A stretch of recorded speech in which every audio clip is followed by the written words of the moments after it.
yote ni mshukuru Mola wetu mtukufu ambaye kwa rehema zake ametuwezesha kukutana leo hapa kwa kazi hii mahsusi ya kupanda miti. Ninawashukuru pia waandaji wote mlioshiriki kuandaa jambo hili. Nataka niseme jambo limefana sana. Wakati keki imewekwa hapa nilikuwa najiuliza hii miti imetoka wapi?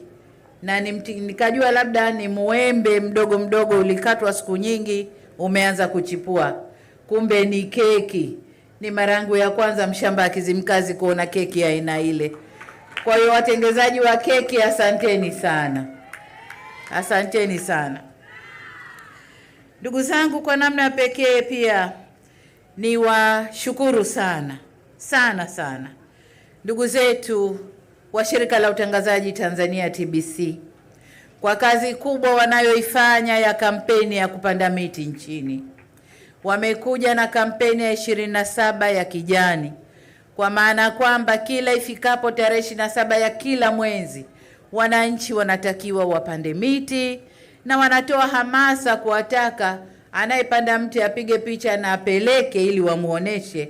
Wananchi wengi wanaitikia TBC, asanteni sana, na naomba hili jambo liwe endelevu, muendelee nalo.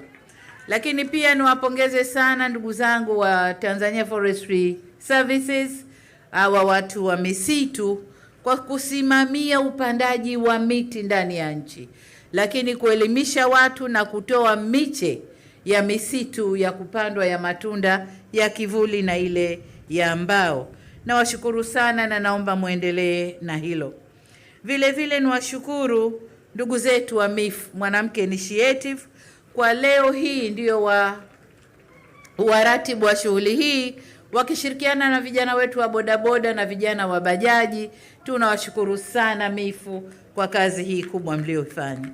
Lakini nisisahau kuwashukuru pia wenzetu wa BAKWATA.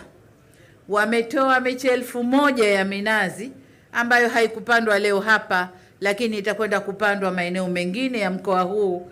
Kwa mkoa utakabidhiwa miche 1000 ya minazi. Kwa ujumla ni washukuru wananchi wa Kusini, lakini hasa wananchi wa Bungi na vijana wetu kwa kushiriki zoezi hili kwa wingi. Kwa hiyo nawashukuru wote kwa ujumla wenu. Kwangu binafsi siku hii ni ya shukrani maalumu kwa Mwenyezi Mungu kwa kunijalia kushuhudia siku nyingine ya kumbukumbu ya kuzaliwa kwangu au kuja kwangu duniani. Siku ambayo nimeichagua kuadhimisha kwa kupanda miti katika maeneo kwa mwaka huu, maeneo haya ya Bungi kilimo, lakini pia kule nyumbani Kizimkazi. Lakini tunakumbuka kwamba mwaka juzi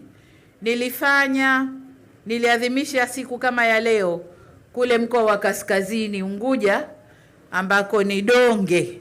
Tulikwenda tukapanda miti kwenye eneo ambalo limeathirika vile vile. Kwa tutakuwa tunazunguka kupita na kupanda miti, na hili ni funzo kwenu ndugu zangu. Kila maeneo ambayo yameathirika, wakuu wa mikoa, kwa wilaya, simamieni yapandwe miti, na tusisubiri lazima siku maalum kama hizi, lakini turudishe mazingira ili mazingira yarudi kwenye hali yake na yaendelee kutupendelea.